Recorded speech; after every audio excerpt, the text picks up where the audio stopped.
Hey, happy Monday, folks. It is, well, it's the start of a new week. It's raining outside, and somebody told me this morning, they said, well, at least it's better than snow.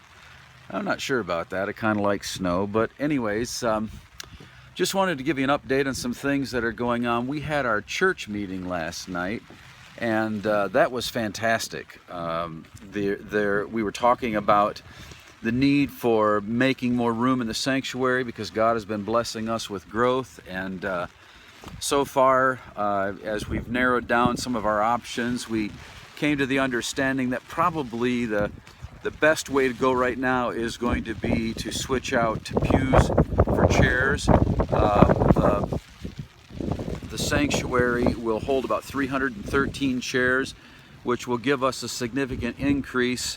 In fact, we've run the numbers and we'll be able to grow to an average attendance of 250 before we begin to feel like we're full. So that seems like the most economic and easiest change to make right now in lieu of our growth. We're just excited about the fact that the church is growing. And so we're working through that as a board, and we'll make a final decision in January about that, and then we'll talk about how to finance all of that. The total cost of the chairs would be just a little over $10,000, and we would want to raise half of that before we went ahead and pulled the trigger on that issue. But again, we'll come up with a final decision on that in January. But I appreciated the maturity of our people.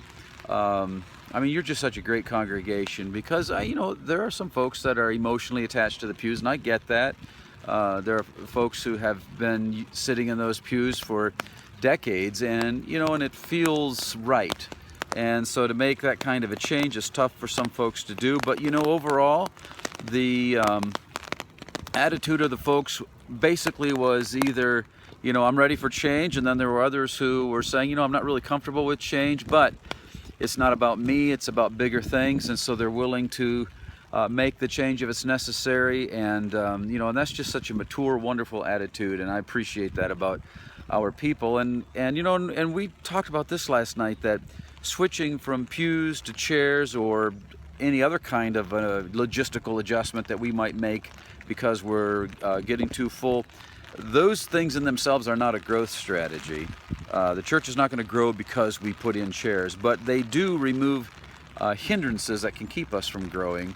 But the thing that's really going to make the difference is you inviting friends to come to church, and connecting with those who do come, and following up with folks that you see who are new and making them feel welcome, introducing yourself, taking them out for coffee, taking them out for something to eat, those kinds of things. And so I want to challenge you maybe this week to think about doing two things. This is the week before Christmas, unbelievable that it is, but I'd like to challenge you to, number one, consider inviting someone to church this week. This week's going to be filled with all kinds of Christmas music in church on Sunday. We're just going to have a great time of worship. I will bring a word, but it'll only be a 10 to 15 minute sermon, so there will be a first, right?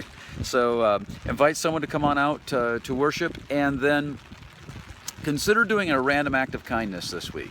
Just maybe a Christmas present to a stranger, to do something for somebody who doesn't know you, and you just do it for no other reason than just to be nice. Maybe you go through a drive-through at a McDonald's or something, and you pay for the car behind you, or maybe when you're pulling into a parking space, you stop and you give the person that's waiting the parking space instead of you taking it, or whatever. I mean, just a random act of kindness. Think of something that you can do this week to just bless somebody else's life. Well, let me give you a quick review of some things that are going on this week that you need to be aware of. Wednesday night is our regular schedule for adult Bible study. We'll meet at 7 o'clock. We are studying the book of Joshua, getting down to the final chapters of that book, but we're ongoing in our study of that. Our children and our youth are actually going to meet at a different time. They're going to meet at 6:30 this week, both children and youth, because they're going Christmas caroling. Then next week, which will be the 23rd of December, there will be no Wednesday night programming at all because of Christmas week, and then the following week there will be no Wednesday night programming because of New Year's. So we'll have a 2-week break. So I wanted you to be aware of that. The soup kitchen is on the 19th, and so that's from 11:30 to 1. We hope you'll come and be a part of that. On the, I got to look at my notes here.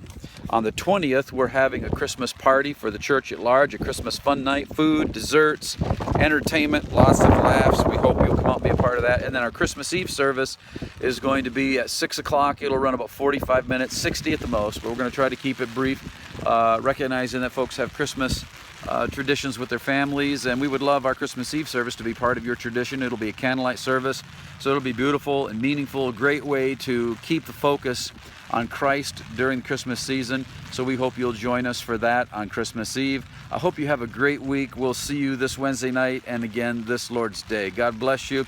Grace and peace.